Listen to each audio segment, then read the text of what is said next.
Study IQ IAS, अब तैयारी हुई अफोर्डेबल।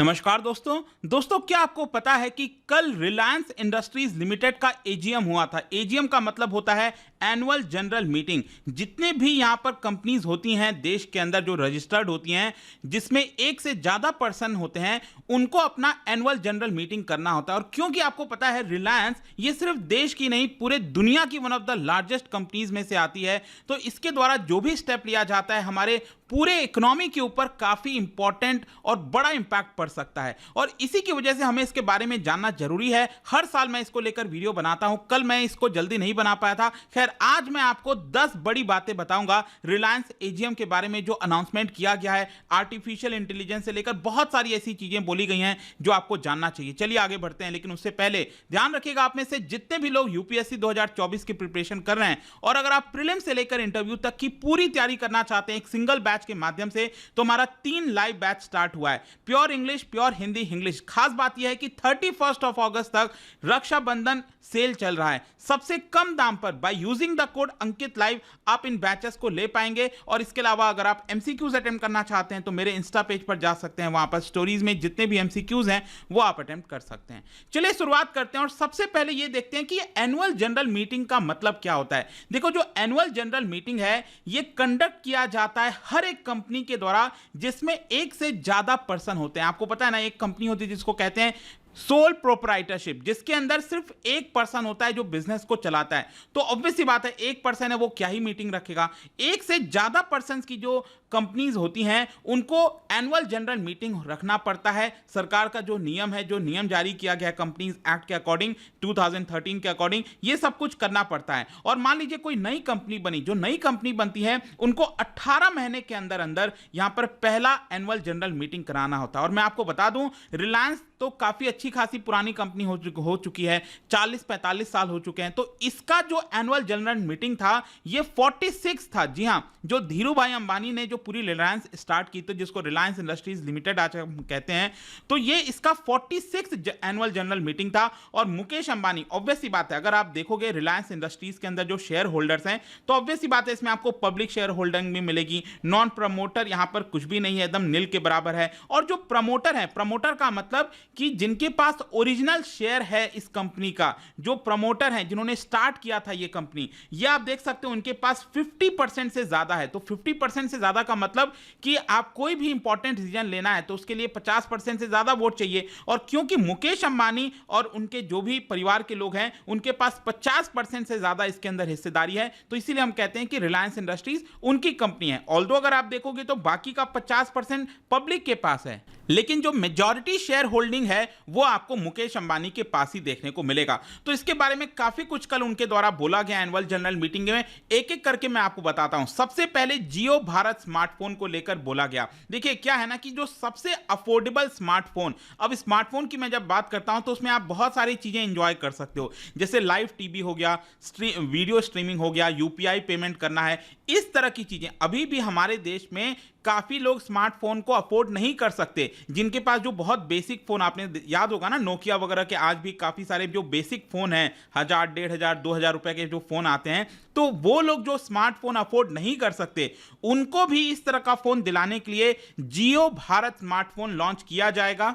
इनफैक्ट ये कर दिया गया है। और मैं आपको बता दूं, इनका जो मेन मकसद है वो यही है कि जो अभी तक यूजर्स थे जो 2G का इस्तेमाल कर रहे थे, जो अफोर्ड नहीं कर सकते थे, उनको यहां पर ये स्मार्टफोन दिलाने का मेन मकसद है जियो भारत स्मार्टफोन के माध्यम से। फिर दूसरा जो बड़ा अनाउंसमेंट किया गया है वो है जियो एयर फाइबर लॉन्च। देखिए बताया जा रहा है कि गणेश चतुर्थी जो कि 19 सितंबर को यहां पर ये जियो एयर फाइबर लॉन्च किया जाएगा। अब ये है क्या? देखो क्या होता है ना कि जैसे अगर आप मेट्रो सिटीज में रह रहे हो या फिर कोई दूसरे बड़े शहर में रह रहे हैं तो वहां पर तो आपको यहां पर जो ब्रॉडबैंड की कनेक्टिविटी है वो मिल जाती है। एयरटेल का ब्रॉडबैंड आता है, जियो का ब्रॉडबैंड हो गया, जिसमें आपको हाई स्पीड इंटरनेट मिलता है, तो वो आप स्पीड ले पाते हो बड़े शहरों में अगर आप हैं। लेकिन दूर दराज के इलाके में अभी भी ब्रॉडबैंड नहीं पहुंच पाया है। जो हाई स्पीड इंटरनेट चाहिए होता है वो लोगों को नहीं मिल पाता। और इसी को ध्यान में रखते हुए मुकेश अंबानी जी ने अनाउंस किया कि हम जियो एयर फाइबर लॉन्च करने जा रहे हैं 19 सितंबर से। इसमें इसमें क्या होगा कि यहां पर जैसे डोंगल जैसे होता है ना, आपको पता है कहीं भी पावर में प्लग इन कर दिया और उससे आपको इंटरनेट मिलता है। तो यहां पर बोला यह जा रहा है कि जियो एयर फाइबर कुछ उसी प्रकार का है, लेकिन यहां पर जो स्पीड है वो आपको 5G वाली स्पीड मिलेगी, मतलब बहुत तेज स्पीड मिलेगी। जो स्पीड आपको ब्रॉडबैंड में मिलती है ना, वो आपको एयर के माध्यम से डायरेक्टली यहां पर मिल जाएगा, यह बताया जा रहा है। तो इसी को बोला गया है जियो एयर फाइबर लॉन्च। और इसके अलावा यहां पर जियो स्मार्ट होम को लेकर भी अनाउंसमेंट किया गया है। बोला यह जा रहा है कि जियो होम करके एक ऐप आएगा, मोबाइल ऐप आएगा, जिसके माध्यम से अगर मान लीजिए आपके घर में रिलायंस से रिलेटेड जितने भी प्रोडक्ट हैं, जियो सेट टॉप बॉक्स, मतलब कि रिलायंस का आपका ब्रॉडबैंड भी है, रिलायंस के मोबाइल कनेक्शंस भी हैं, और आपका जो टीवी वगैरह आप देखते हो तो उसी सेट टॉप बॉक्स से देखते हो, तो वो सारी चीजें आप कहीं ना कहीं बहुत स्मूथली वर्क कर पाओगे। मतलब कि आपके घर में, मतलब एक सिंगल ऐप के माध्यम से आप पूरे घर में जितनी भी चीजें हैं उसको आप ऑपरेट कर पाओगे। फोटोज डाउनलोड, वीडियोस डाउनलोड, एक डिवाइस से दूसरे डिवाइस में, वो एक पूरी कनेक्टिविटी आपको जियो स्मार्ट होम में मिलेगी। इसका भी अनाउंसमेंट किया गया है। अब देखिए यहां पर जो एक बहुत बड़ा अनाउंसमेंट है वो मैं आपको बता रहा था, दैट इज आर्टिफिशियल इंटेलिजेंस को लेकर।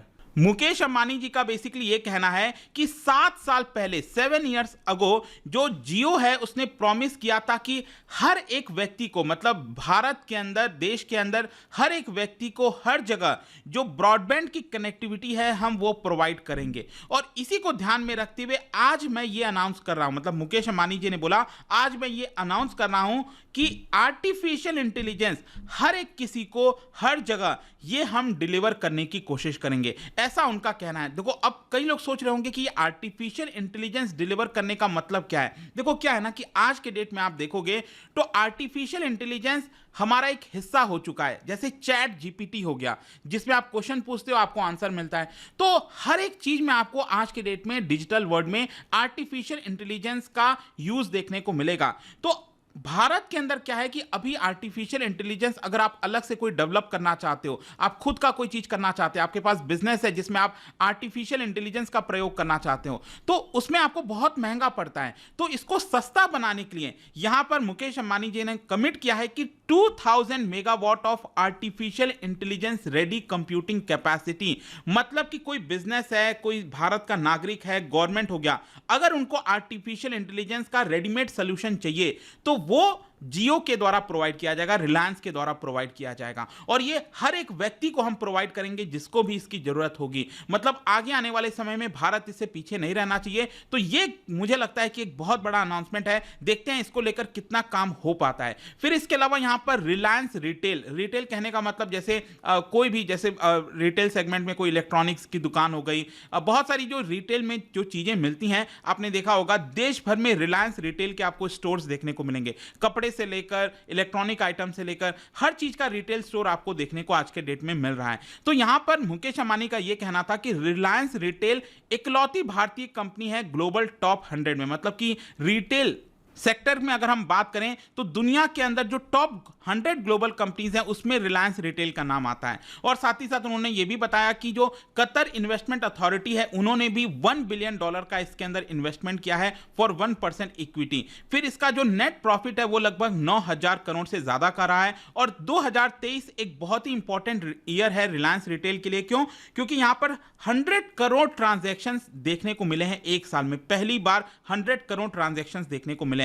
फिर इसका जो लगभग 20% रेवेन्यू है वो डिजिटल और न्यू कॉमर्स सेल्स के माध्यम से आता है। मतलब आज के डेट में आप देखते होगे ना, मोबाइल के थ्रू आप ऑर्डर कर देते हो, घर में आपके सामान आ जाता है। तो इससे आजकल लोग काफी ज्यादा खरीद रहे हैं rather than going out and buying it physically. फिर इसके अलावा यहां पर उनका यह कहना है कि पिछले एक साल में हमने 3300 नए स्टोर्स ओपन किए हैं पूरे देश भर के अंदर। और सबसे खास बात यह है कि इसमें 2/3 जो स्टोर हैं वो जो टियर 2 और टियर 3 सिटीज हैं, जो छोटे शहर हैं, वहां पर हमने खोला है। और बोला यह जा रहा है कि रिलायंस रिटेल आज के डेट में देश की one of the largest employers provide करती है। मतलब कि 2.5 लाख लोग एम्प्लॉयड हैं रिलायंस रिटेल से डायरेक्टली।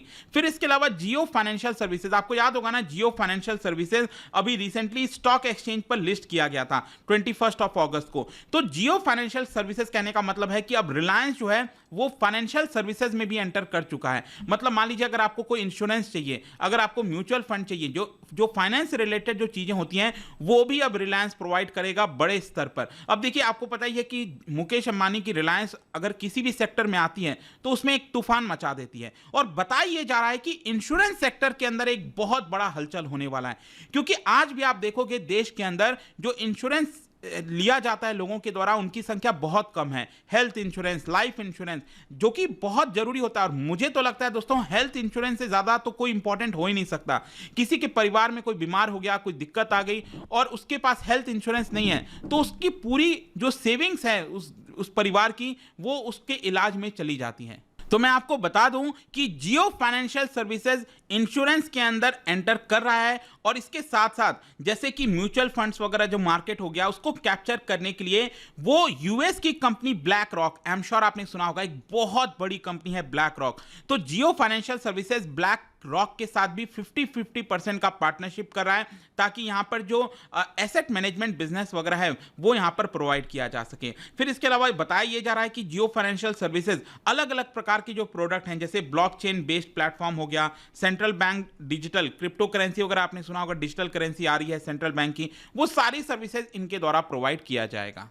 अब इसके अलावा ऑयल एंड गैस को लेकर क्या बोला गया है? देखिए, मुकेश अंबानी का कहना है कि गैस एक की ट्रांजिशन फ्यूल है देश की क्लीन एंड सस्टेनेबल एनर्जी के लिए। आपको पता ही है आज के डेट में ई व्हीकल्स की बात हो रही है, हम सोलर एनर्जी की बात कर रहे हैं, लेकिन वहां तक पहुंचने के लिए हमें यहां पर जो इस समय पेट्रोल डीजल का इस्तेमाल होता है, ऑयल का इस्तेमाल होता है, उससे जब हम शिफ्ट कर रहे हैं तो बीच में गैस का रोल बहुत इंपॉर्टेंट है। क्योंकि अगर हम गैस को देखें, जो गैस का इस्तेमाल होता है नेचुरल गैस, वो पेट्रोल डीजल से काफी ज्यादा क्लीन है आप कह सकते हैं। तो मैं आपको बता दूं कि कृष्णा गोदावरी बेसिन, आपको पता होगा, वहां पर पिछले कई सालों से रिलायंस लगी हुई थी कि वहां से जो ऑयल और जो वहां से गैस है उसका प्रोडक्शन किया जा सके, लेकिन अभी तक नहीं हो पा रहा था। लेकिन फाइनली यहां पर इसका प्रोडक्शन स्टार्ट हो चुका है। 2022-23 में 20 million standard cubic metre per day का जो गैस का प्रोडक्शन है वो किया गया है, और इसको फर्दर बढ़ाया जाएगा। और मैं आपको बता दूं, बताया यह जा रहा है कि देश में जितना भी गैस का प्रोडक्शन होता है वो उसका 30% यहां पर रिलायंस प्रोड्यूस करने वाला है। फिर इसके अलावा रिलायंस जियो, जो आप मोबाइल फोन में रिलायंस जियो नेटवर्क आप इस्तेमाल करते हो, उसको लेकर क्या बोला गया है? देखिए, इसमें बताया गया है कि 450 मिलियन सब्सक्राइबर्स को क्रॉस कर चुका है।